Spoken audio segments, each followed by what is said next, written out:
Government Campus Plaza has officially opened and has promised to improve the services and operations of 4 ministries and agencies. Now, this Government Plaza building, which has been 15 years in the making, spans across 135,000 square feet and will now house the Board of Inland Revenue and Customs and Excise Divisions, the Ministry of Attorney General and Legal Affairs, and the Ministry of National Security and Immigration Division building. At the opening ceremony, Line Minister of UDICOT, Randall Mitchell, said this modernized and state-of-the-art building will improve services in the respective ministries and boost public servants' morale. Facility. The Government Plaza will house key agencies and offices in the government's financial and legal branches, including the Board of Inland Revenue, Customs and Excise Division of the Ministry of Finance, Ministry of National Security's Immigration Division, and the Ministry of the Attorney General and Legal Affairs Tower. Parking for staff and visitors will be available at the Government Plaza Parkade. Minister of National Security Edmund Dillon said this plaza will now see better service operations for the Immigration Division, which has often been plagued with infrastructural problems.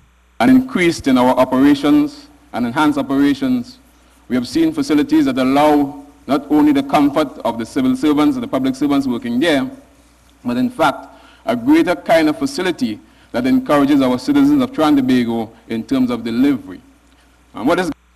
And also delivering remarks was the Minister of Finance, Colm Imbert. He said it's time government ministries are housed in their own buildings, as this will save money on renting.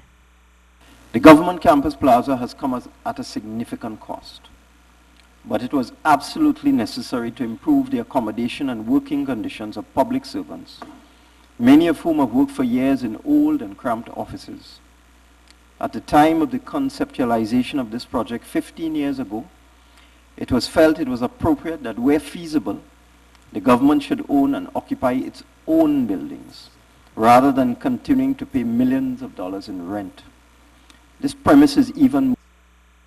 Meanwhile, Minister of Public Administration and Communications, Maxi Cuffy, said the Government Campus Plaza is going to save taxpayers $18.3 million in annual rental costs. And Janine Brown was at the opening of the Government Campus Plaza. We join her now for this report. Good afternoon, Janine. Good afternoon, Karen, and of course good afternoon to all viewers.